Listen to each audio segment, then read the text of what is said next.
ടീസ്കറിയോ സ്വാഗതം. ഇന്നത്തെ അപ്ഡേറ്റ് നമ്മുടെ അമൽ നീരജിന്റെ ഒരു അപ്ഡേറ്റ് വന്നായിരുന്നു. ഇന്നലെ ഒരു പോസ്റ്റർ ഇട്ടായിരുന്നു, കണ്ടല്ലോ പോസ്റ്റർ?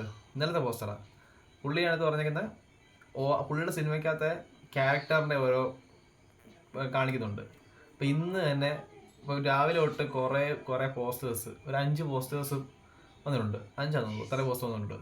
അതിനകത്ത് ആദ്യത്തെ പോസ്റ്റർ വന്നത് കുഞ്ചാക്കോ തന്നെ. കണ്ടല്ലോ, കുഞ്ചാക്കോന്റെ പോസ്റ്റർ ഉണ്ടല്ലോ. കാരണം അമൽ നീരജിന്റെ പടങ്ങൾ എന്ന് പറഞ്ഞു കഴിഞ്ഞാൽ വെടി, മാസ്, തോക്ക്, ഒരു സ്റ്റൈലിഷാണ് പുള്ളിയുടെ പടങ്ങളെല്ലാം. കാരണം വെടിവെപ്പടുത്തും ഉണ്ടാകും, പക്കയായിരിക്കും.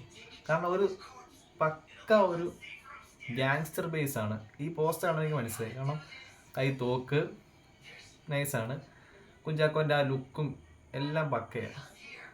പിന്നെ അടുത്ത പോസ്റ്റർ ഉണ്ടല്ലോ, ഏതാ? ഫഹദ് ഫാസിലിനെ വെച്ച് ഇപ്പം അമൽ നീരജ് 3ാമത്തെ പടം എടുക്കാൻ പോകുന്നത്. കാരണം ഫസ്റ്റ് പടം എടുത്തത് നമ്മുടെ ഇയോബിൻ്റെ പുസ്തകം, രണ്ടാമത്തെ വരത്തെ, ഇപ്പോൾ എടുത്തിരിക്കുന്നത് ഈ പടം. ഈ പടത്തിൻ്റെ പേര് ഇതിൽ വന്നിട്ടില്ല.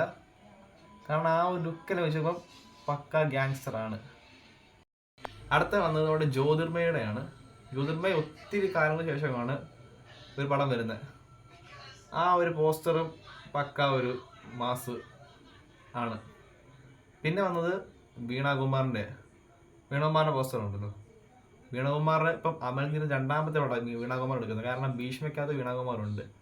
കാരണം പൊതുവെ വീണകുമാറിൻ്റെ പടങ്ങളൊക്കെ ഒരു പക്ക ടിപ്പിക്കൽ ക്ലാസ് പടം അതൊക്കെയാണ്. പക്ഷേ ഇത് കുറച്ചും കൂടെ ആ ഒരു പോസ്റ്റർ കണ്ടപ്പോൾ തന്നെ മാസ് ഫീല്. കാരണം കുറച്ച് വ്യത്യസ്തമാണ് പുള്ളിക്കാരുടെ ഈ അഭിനയമല്ല, അഭിനയം കണ്ടില്ല ഇതുവരെ. കാരണം ആ ഒരു ഗെറ്റപ്പ് എല്ലാം ചോദിച്ചപ്പോൾ നൈസാണ്. പിന്നെ അടുത്തത് ഷറഫുദ്ദീൻ്റെ കാര്യമില്ലല്ലോ. നമ്മുടെ 5ാം പാതിര കമൻസ് ആണെങ്കിൽ അത് പൊളിയാണ്. കാരണം കോമഡി വില്ലനിസത്തിന് പക്ക വില്ലനിസം ഈ ഒരു പോസ്റ്റർ കാണാൻ തന്നെ. പിന്നെ അമൽ നീരജ് ഈ ഷറഫുദ്ദീനെ വെച്ച് 2ാമത്തെ പടം. കാരണം ആദ്യത്തെ പടം ഏതായിരുന്നു? നമ്മുടെ വരത്തൻ അത് പക്ക വില്ലനിസം ആയിരുന്നു. ഇപ്പം അടുത്ത പോസ്റ്ററാണ് വന്നിരിക്കുന്നത് ഉണ്ടല്ലോ. ഇനിയിപ്പം വരും ദിവസങ്ങളിൽ സിനിമയെക്കുറിച്ച് അപ്ഡേറ്റ് കാത്തിരിക്കും. അപ്പോൾ ബൈ.